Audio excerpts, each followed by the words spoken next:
Okay बेटे, जैसे कि हमने पिछले वीडियो में क्वेश्चन नंबर 5 तक किया था, सॉल्यूशन किया था सीबीएसई सैम्पल पेपर का। ठीक है, सीबीएसई सैम्पल पेपर जो कि सीबीएसई ने दिया हुआ है, हमने उसके 1 मार्क क्वेश्चन हम कर रहे हैं। पिछले वीडियो में हमने क्वेश्चन नंबर 5 तक आपके साथ 6 कॉन्सेप्ट डिस्कस कर लिए थे। ठीक है, आज मैं क्वेश्चन नंबर 6 से आपको मतलब इसका सोल्यूशन बताऊंगी, साथ ही साथ मैं आपके साथ पूरे कॉन्सेप्ट भी इसके डिस्कस करूंगी। तो अब क्वेश्चन नंबर 6 जो है आपका, वहाँ पे है for what value of k the equation 9x² + 6x + 4 = 0 has equal roots. ठीक है बेटे, तो ये मैंने साइड पे कुछ चीज़ें लिखी हुई हैं कि इक्वल रूट्स है, क्योंकि हम कॉन्सेप्ट बिल्डिंग भी साथ में हमारी चल रही है। तो यहाँ पे हैज़ इक्वल रूट्स की जगह 2 डिस्टिंक्ट रियल रूट्स भी आ सकते हैं, नो रियल रूट भी आ सकता है। तो अब हमें ये ना 3 कंडीशंस पता होनी चाहिए।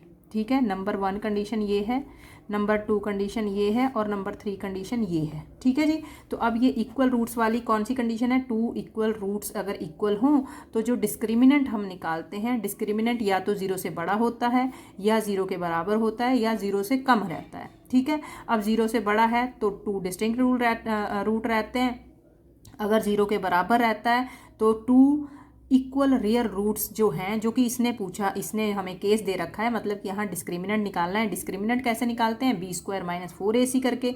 तो d = 0 क्यों लिया हमने? क्योंकि डिस्क्रिमिनेंट की वैल्यू 0 है, क्योंकि यहाँ इक्वल रूट्स हैं। ठीक है, इक्वल जीरोज, इक्वल रूट्स, वो सब एक ही बात है। ठीक है, अब d = 0 डाल लिया और b² - 4ac को कैलकुलेट किया।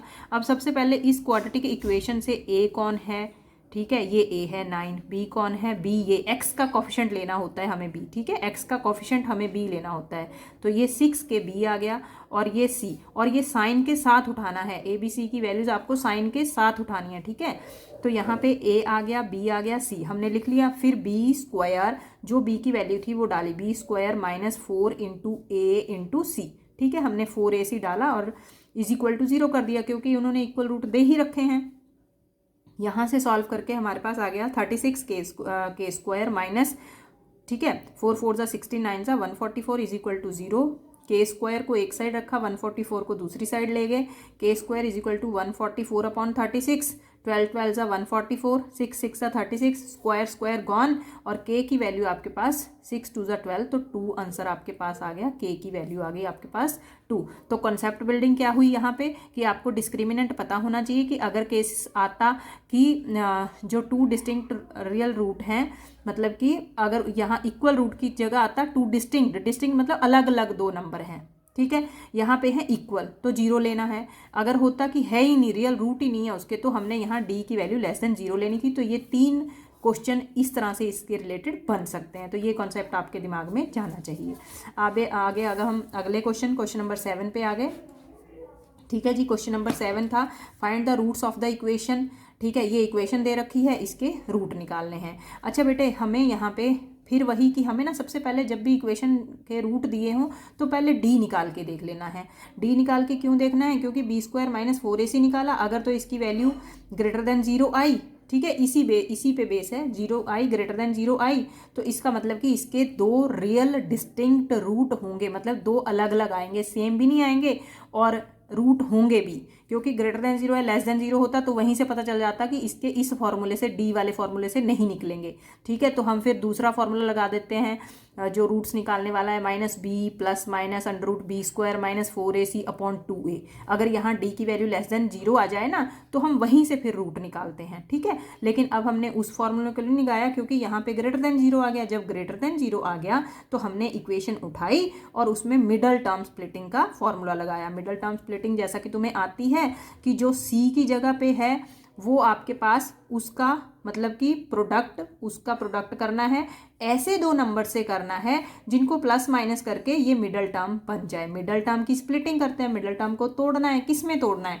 5 2 = 10 और 5 और 2 7 भी हो गए। अब इसमें ऐसे करते हैं जैसे 10 का प्रोडक्ट होना चाहिए, तो 10 कैसे 1 10 * 10 होता है, या 2 5 * 10 होता है, या 5 2 या 10 1 हमने यहाँ पे कोई सा भी कॉम्बिनेशन हम उठा सकते हैं, क्योंकि यहाँ पे क्या है कि प्लस के ही है, प्लस का 2 प्लस का 5 तो प्लस का 7, माइनस का कोई चक्कर नहीं है। ठीक है जी, तो यहाँ पे 5 और 2 7 भी हो गए। हमें यहाँ पे प्लस माइनस का बहुत ध्यान रखना पड़ता है अगर आप चाहते हैं कि मतलब इस पर कुछ और बात की जाए तो कमेंट में आपने मुझे बता देना है। तो यहाँ पे फिर आपने x कॉमन लिया, तो यहाँ पे x + 5 + 2, यहाँ बच्चे ये वाली गलती करते हैं, यहाँ +2 नहीं लगाते, साइन नहीं लगाते, यहाँ पे साइन लगाना है, +2 x + 5, तो x + 5 x + 5 दोनों ब्रैकेट्स में कॉमन एक जगह ले लिया, x + 2 एक जगह ले लिया। और जब दो लोगों का प्रोडक्ट 0 है तो या एक 0 ये 0 होगा या ये 0 होगा, तभी 0 आया। तो अगर तो ये 0 है तो x की वैल्यू -2, और अगर ये 0 है तो x की वैल्यू -5। तो ये हमारे पास दो वैल्यूज़ आ गई जो कि उसने पूछा था कि भाई इसके क्या दो रूट निकालो, क्योंकि आपको पता है कि डिग्री 2 है, क्वाड्रेटिक इक्वेशन है, तो दो रूट निकलेंगे या दो जीरोज निकलेंगी। क्यूबिक इक्वेशन होती तो 3 जीरोज निकलती हैं, ठीक है।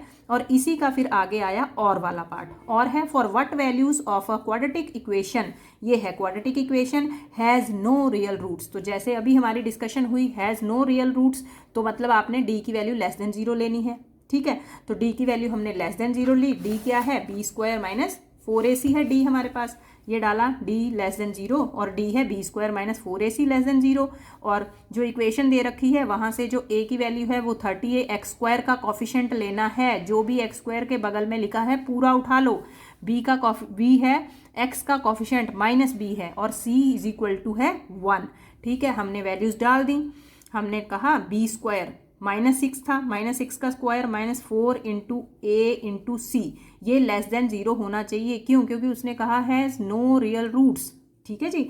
तो उसके बाद 6 6 36 माइनस मल्टीप्लाई कर लिया आपने, ए वाले को एक साइड ले गए और विदाउट ए वाले को एक साइड रखा। फिर इसका हमने ये निकाला कि भाई ए की वैल्यू बड़ी होनी चाहिए 6/20 से, या ए की वैल्यू बड़ी होनी चाहिए, आप यहाँ पे 3/10 भी कर सकते हो, 3 2 10 और 10 2 तो 3/10 मतलब ए की वैल्यू जैसे 3/10 4/10 5/10, न्यूमरेटर बड़ा है तो नंबर बड़ा रहता है, तो ये मतलब ए की वैल्यू आपकी 4/10 है, 5/10 है, 6/10 है, तो ये सब चलेगा। अगर ए की वैल्यू ये सब होगी, इससे बड़ी होगी, कोई सी भी ले लो, तो उसके रूट्स 0 से कम आएंगे। तो ये आपका इसका और वाला पार्ट हो गया, ठीक है।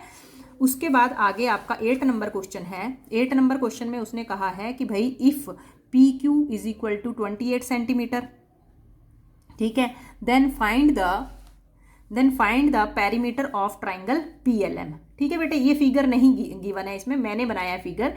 यहाँ पे आपके पास PQ 28 सेंटीमीटर है और यहाँ पे PQ 28 है, ये है PQ आपका, PQ यहाँ से यहाँ तक दिया हुआ है 28 सेंटीमीटर, ठीक है। और ये फिगर आपका गिवन है, ये फिगर इज गिवन, PQ है 28 सेंटीमीटर, साथ में आपको इस PLM ट्राइंगल का पेरीमीटर निकालना है, ठीक है बेटे। PLM जो ट्राइंगल है इसका हमें पेरीमीटर निकालना है, ठीक होगी बात क्लियर।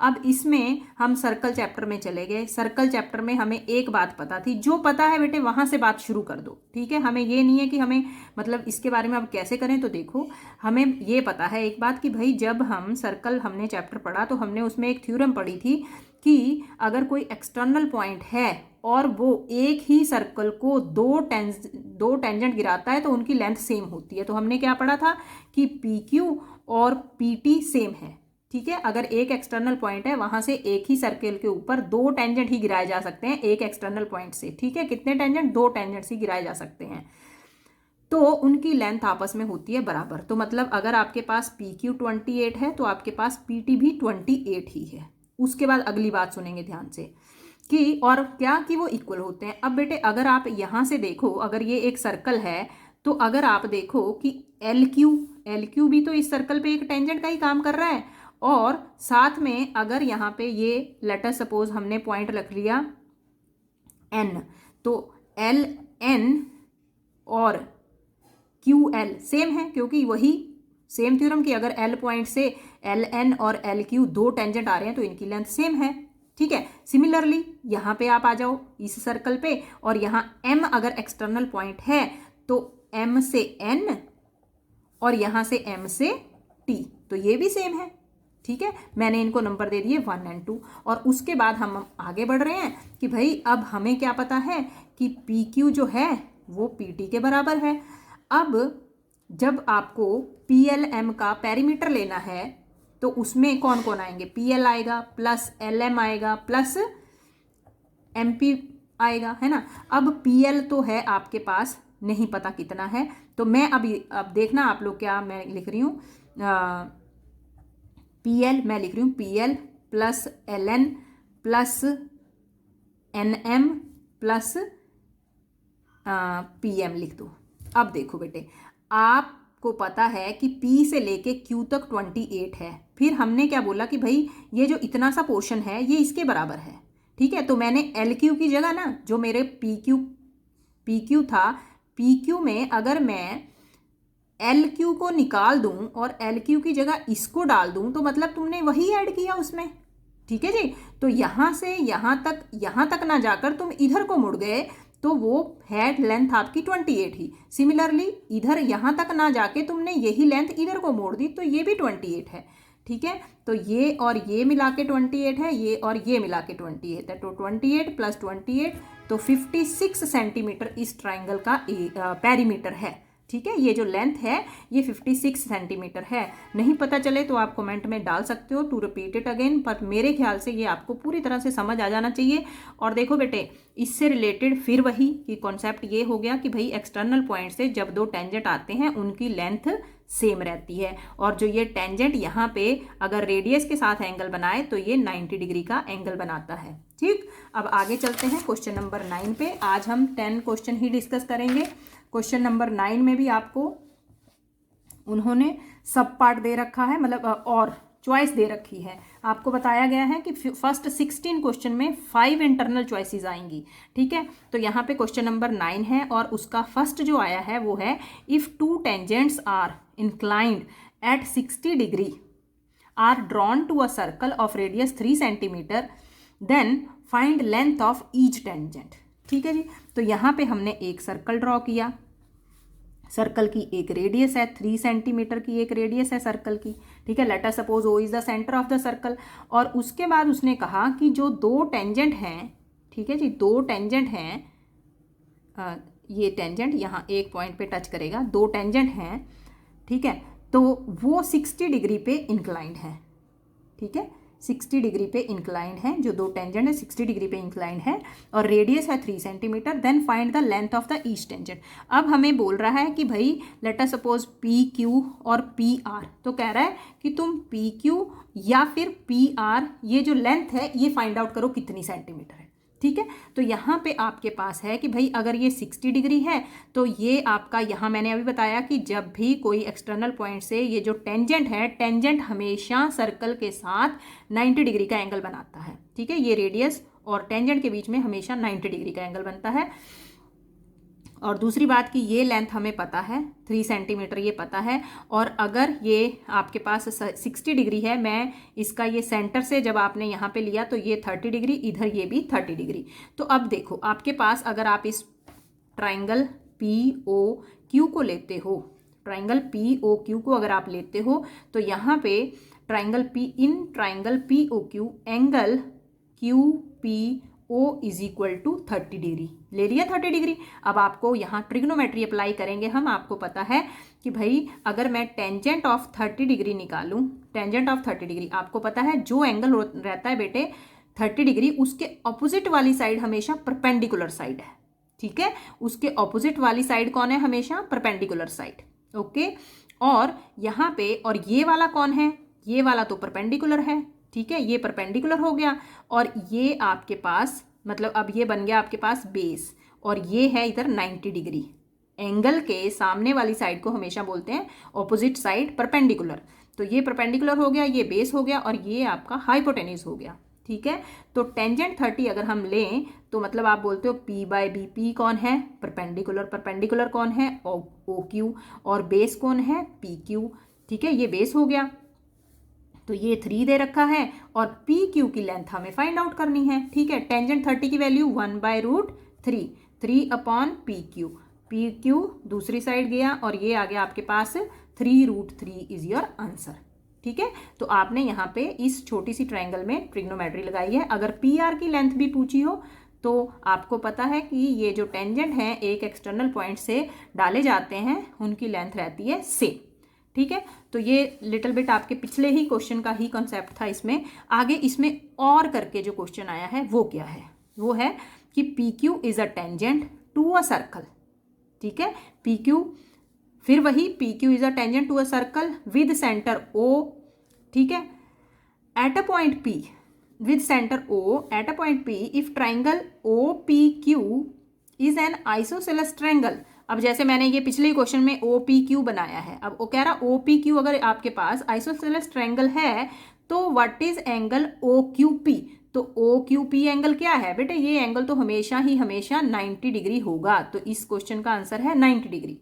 ठीक है, जब भी आप ये टेंजेंट वाला एंगल यहाँ पे लेंगे तो ये हमेशा ही टेंजेंट का एंगल जब भी पूछेगा, उसने क्वेश्चन थोड़ा सा घुमा दिया, लेकिन हमें पता है कि भाई जब भी ये टेंजेंट और रेडियस के बीच के एंगल की बात करेगा तो ये हमेशा 90 डिग्री, इसका आंसर आपने लिख देना है। ये थ्योरम हमने सर्कल्स में पढ़ी हुई है। आगे चलो, क्वेश्चन नंबर 10 जो कि हमारा आज का ये लास्ट क्वेश्चन होगा इस वीडियो का। उसके बाद हम अगला वीडियो जो होगा वो अगले 6 क्वेश्चन, जो कि इस फर्स्ट सेक्शन को, पार्ट ए के 2 सेक्शन हैं, फर्स्ट सेक्शन अगले 6 क्वेश्चंस के बाद कंप्लीट हो जाएगा। ठीक है, तो यहाँ पे in triangle A B C आपके पास D and E are points on side A B and A C. ये तो आपको पता ही है, काफ़ी आपने इसको प्रैक्टिस किया होगा। ठीक है, ये फिर रिस्पेक्टिवली आपके पास ये दे रखा है कि D E is parallel to B C, और यहाँ पे ए ई आपके पास दे रखी है 2 सेंटीमीटर, और ए डी आपके पास दे रखा है 3 सेंटीमीटर, राइट, और बी डी दे रखा है 4.5 सेंटीमीटर। तो यहाँ हमने एक थ्योरम पढ़ी है, ठीक है, बेसिक प्रोपोर्शनलिटी थ्योरम। क्या है वो कि भाई अगर एनी साइड जो है आपकी, कोई भी साइड है which is parallel to any one side of the triangle divides the other 2 sides in proportional. ठीक है, प्रोपोर्शनलिटी उसको रेशो में वो बांट देती है, बराबर रेशो में बांटती है। जैसे एक साइड है ये आपकी पैरेलल है, कोई भी एक साइड जैसे डी ई है और वो किसी भी एक साइड के पैरेलल है। अब जैसे बी सी है एक side of the triangle and D E is parallel to this side of the triangle, so वो क्या करेगी फिर, अगर ये पैरेलल है तो ये जो ए डी के साथ डी बी का रेशो और ए ई के साथ ई सी का रेशो ये बराबर होना चाहिए। तो इस जो आपकी ये थ्योरम है बाय बेसिक प्रोपोर्शनलिटी थ्योरम हमने यहाँ पे लगाई है, उसकी चाहे तो आप स्टेटमेंट लिख सकते हैं। और 3/4.5 2/EC, क्योंकि उसने पूछा है फाइंड सी ई या ई सी, तो क्रॉस मल्टीप्लाई कर देंगे। ठीक है, 3EC is equal to 2 into 4.5, then EC is equal to upon 3। ठीक है जी, और 2 इंटू यहाँ अगर आपको और सिंप्लीफिकेशन के लिए चाहिए तो ये वैसे तो सिंपली हो सकता है, पर 4.5 के नीचे 10 डेसिमल को हटा दिया, यहाँ पे 15, 3 ज़ा 45 हो गया, 2 5 ज़ा 10 हो गया, 5 3 ज़ा 15, so EC is equal to 3 centimetre. Okay, तो मतलब 3:4.5 का जो रेशो चल रहा है, ठीक है, वो ही 2:3 का रेशो है। Okay, so thank you student, ये हमारे फर्स्ट 10 क्वेश्चंस तक का हमारा हो गया है, जो सीबीएसई ने सैम्पल पेपर भेजा है 2020-2021 का। अगले वीडियो में मैं क्वेश्चन नंबर 11 से डिस्कस करूंगी अप टू क्वेश्चन नंबर 16, फिर आपके 1 मार्क क्वेश्चन हो जाएंगे। Thank you for watching, subscribe करें, कमेंट करें। ठीक है, ओके बेटा, थैंक यू।